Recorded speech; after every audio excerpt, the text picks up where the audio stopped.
and gentlemen, this is something they call a groundbreaker.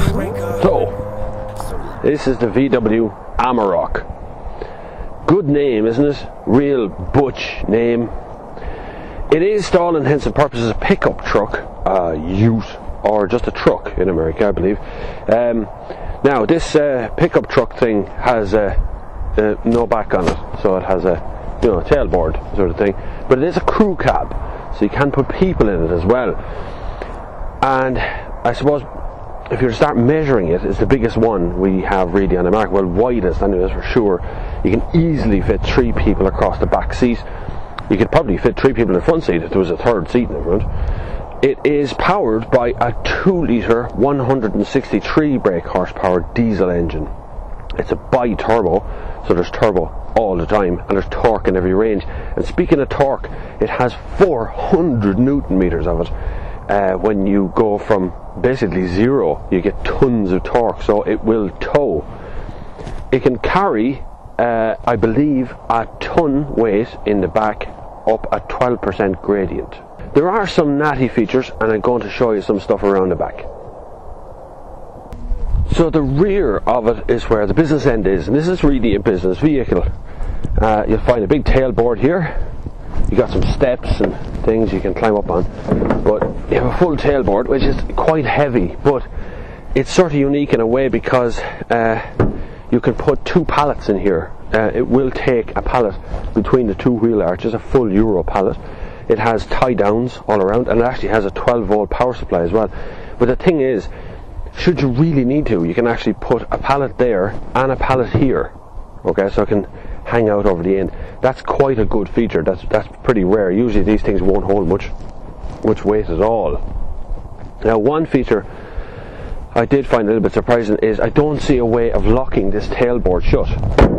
So when you actually close it, well, whether the central lock is locked or not, you seem to be able to open it again. So I don't know what happens when you cover it in, whether that's usable or not. One other feature I want to show you as well is a work light, which is right there. When the keys are out of the ignition, you can turn on a work light around the back, which you probably can't see. No, I can't see it either, funny enough. There it is. Yeah, that's it. It's on now. So a little work light. That does actually light up this interior here, so at night time you can still do your bits and pieces. This isn't just mock utilitarian either. In other words, it doesn't just look like an off-roader. It is a full off-roader, as you can see by the 4Motion logo here. It has a full locking differential. You can only drive in straight lines, obviously. And it has off-road settings, and it has low rev range. It has the whole show. It will climb. It will go into basically anything. So the range actually starts at about 27,000 euro odd, that's plus VAT and things, and goes up to about 37,000 euro, and that's plus VAT as well. Road tax is an amazing 310 euro a year. So, for all you people out there, let's just look at this again, okay? Think about this for a second. You can have a 2-litre 4Motion full off-road vehicle. Look at the size of this thing, okay? With 5 seats in it for tax of 310 euro a year. That's why there's a few of these coming to Ireland this year, okay? Because Irish people are very concerned with what tax they pay on a car. Generally speaking, that's probably the worst way to decide what car you need next, but it's, I suppose, one way of doing it. Now, if you're going to consider buying this as a passenger vehicle only, in other words, you don't have a purpose for it as a work vehicle, you're going to be a little bit disappointed with the boot, because it's not covered in with anything, and it's wide open to the elements. So if you throw a week's worth of shopping in there, you better be prepared to stay with the vehicle, because if you walk away, someone's just going to walk away with your shopping as well. You can buy aftermarket covers, either flat just to cover it in, or you can buy full sort of big covers over the top of it. You can get all of those, so don't panic, you can actually cover this in, but I wonder how that would operate with this not locking. Okay, I mean, I thought that would operate off the central locking. There's the car lock now. It still opens, so it doesn't lock. Now, maybe there's a way around that. I might have been missing something there. There might be some sort of lock or other for that. But onward and upward, we shall see how it drives. To get out of here, I need to change some things. Now, I have 4x4 low on this side here, which I can change to low rev range. And I can actually lock the back differential on this side as well. Now, that's only for pulling, like towing something out of a field in basically a straight line. But there is just an off-road setting, so I'm going to turn that on. That's off-road. Away we go. And the torque comes on straight away. You can feel the pull of the vehicle the minute you touch that accelerator. I'm going to go over this bump here. You see, it's quite a big lump of yoke. Now, the underside has protectors on it as well to stop the bottom scraping, and it does have massive ground clearance because these ridges here are actually quite big. They're much bigger maybe than they look on the camera. It's not an off-road course by any means, but that doesn't matter. There we go, we're over some more. Then we're off, and even at a little bit of speed on bumpy ground like I am now, and I'm doing 30 kilometers an hour, it has no problem at all, just trundling along through it, easily peasily. Now the ground is frozen out there, and that I suppose doesn't make it any easier on the tyres, which are just road tyres. And I'm going through some fairly big bumpy bits here, as you can see, and no problem just accelerating out of them. Because there's no weight, I suppose, over the back of the car, that does make it a little bit more difficult for the car to get grip on the rear. That is a massive hole that I'm just about to drive into now. I'm going to drop down a cog and pull it up. Look, I had no problem with overhang or anything. That's quite big, that one. No, I'm by no means a 4x4 specialist. There's road cars, track cars, I can do all that, but 4x4 is something that I'm not really that used to, and I really would have no use for in my life as it is. But still, the driving position in one of these cars always gets me. I do like that. It's lovely. It does make a difference when you're actually driving along, because you're aloft, you're high up in the car, and I quite like that position to be in, you know. Now, big drainage ditch beside me. I just drove over that. I didn't even see it.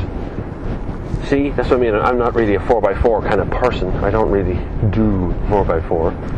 But I have no problem here. I'm not getting stuck. I'm not getting bogged down. There's nothing happening here. I'm right out in the middle of the field here, as you can see.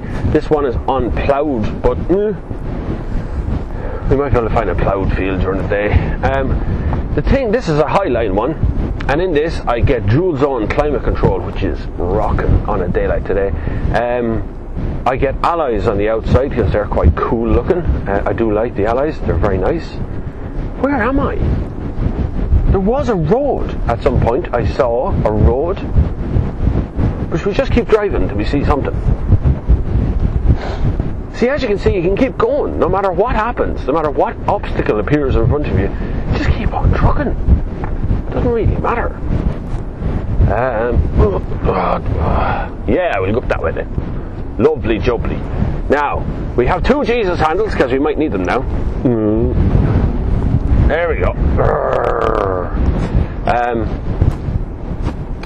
Like I said, this has low 4x4 as well as limited slip diff or lock differential or one of them things. It's a proper one, right? This is a real deal off-roader. This isn't a mock or a play one or whatever you want to call it, right?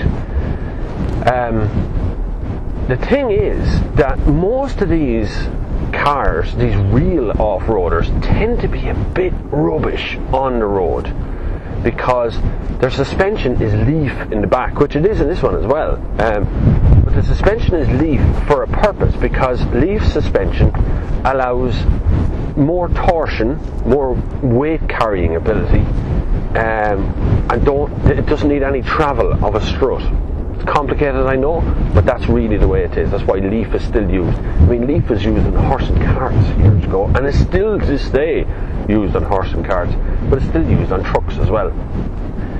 Now the thing is that this is not primarily a passenger vehicle.